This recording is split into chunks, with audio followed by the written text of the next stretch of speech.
जब से केंद्र की मोदी सरकार ने देश में जातिगत जनगणना कराए जाने का फैसला लिया है, तभी से देश की तमाम विपक्षी पार्टियों ने सरकार के इस फैसले को अपनी जीत बताना शुरू कर दिया है। कांग्रेस के नेताओं का कहना है कि जो राहुल गांधी ने जातिगत जनगणना की चिंगारी को हवा दी, यह उसी का नतीजा है जो सरकार को यह अहम फैसला लेना पड़ा।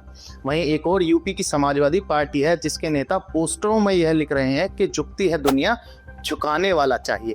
इसका मतलब यह है कि अखिलेश यादव जिस पीडीए के नारे को लेकर हर जगह दलित, पिछड़ा और अल्पसंख्यक की बात करते हैं, पिछड़ों की हिस्सेदारी की बात करते हैं, दलितों के सम्मान की बात करते हैं, उसी के कारण सपा के दबाव में बीजेपी ने समूचे भारत में जातिगत जनगणना को कराने का फैसला लिया है। उधर बिहार में आरजेडी नेता तेजस्वी यादव हैं, जो इस बात का दम भरते हुए नजर आ रहे हैं कि हमारे सालों के संघर्ष का सिला है जातिगत जनगणना।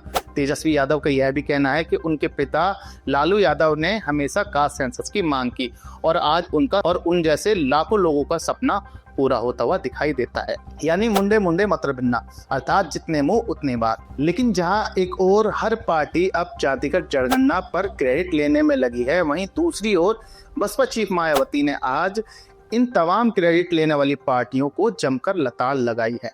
उन्होंने सोशल मीडिया साइट एक्स पर एक के बाद एक 4 पोस्ट लिखे और उसमें कई बातों का जिक्र किया। उसमें इतिहास का भी जिक्र था, उसमें वर्तमान का भी जिक्र था। उन्होंने लिखा कि काफी लंबे समय तक ना करने के बाद अब केंद्र की भाजपा सरकार ने जो राष्ट्रीय जनगणना के साथ जातीय जनगणना कराने का फैसला लिया है, उसमें बीजेपी और कांग्रेस जैसी पार्टियों ने ओबीसी हितैषी बनने की होड़ लगी हुई है, जबकि इनके बहुजन विरोधी चरित्र के कारण ये समाज आज भी पिछड़ा और शोषित और वंचित है।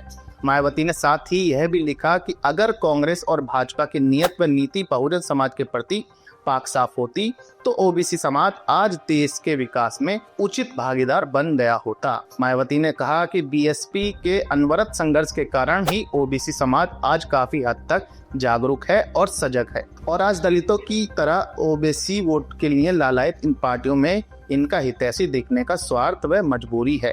अर्थात स्पष्ट है कि ओबीसी का हित टीएसपी में ही निहित है और किसी पार्टी में नहीं। मायावती ने आज उस नारे का भी जिक्र किया जो कभी बसपा के संस्थापक मान्यवर काशीराम ने दिया था।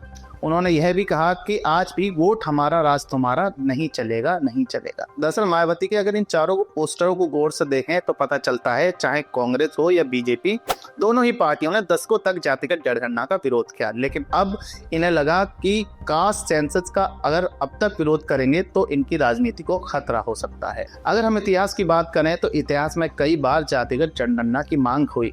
सामाजिक न्याय और सामाजिक परिवर्तन की लकीर पर राजनीति करने वाले नेताओं का इसकी मांग में बड़ा हाथ रहा। जाति की जनगणना की मांग करने वाले नेताओं की बात करें तो इसमें कई राजनीतिक दल के कई राजनेताओं के नाम शामिल होते हैं, जिसमें सबसे बड़ा नाम संविधान निर्माता डॉक्टर भीमराव अंबेडकर, बिहार के सोशलिस्ट नेता बाबू जगदेव प्रसाद, जननायक कर्पूरी ठाकुर जैसे नाम भी शामिल हैं। जहां एक और बसपा के संस्थापक मान्यवर काशीराम ने जिनकी जितनी संख्या भारी उतनी उनकी हिस्सेदारी का नारा लगाकर जातिगत जनगणना के आंदोलन को नई रफ्तार दी, वहीं 85% और 15% आबादी का नारा भी काशीराम ने दिया। तो वहीं दूसरी ओर लालू प्रसाद यादव, उत्तर प्रदेश के पूर्व मुख्यमंत्री मुलायम सिंह यादव, समाजवादी नेता शरद यादव, रामविलास पासवान और बिहार के तत्कालीन मुख्यमंत्री नीतीश कुमार का भी नाम इस फहरिस्त में शामिल है, जिन्होंने समय समय पर जातिगत जनगणना की आवाज को बुलंद किया है। बसपा सुप्रीमो मायावती हमेशा उन नेताओं में शुमार रहीं जिन्होंने हर मोर्चे पर सड़क से संसद तक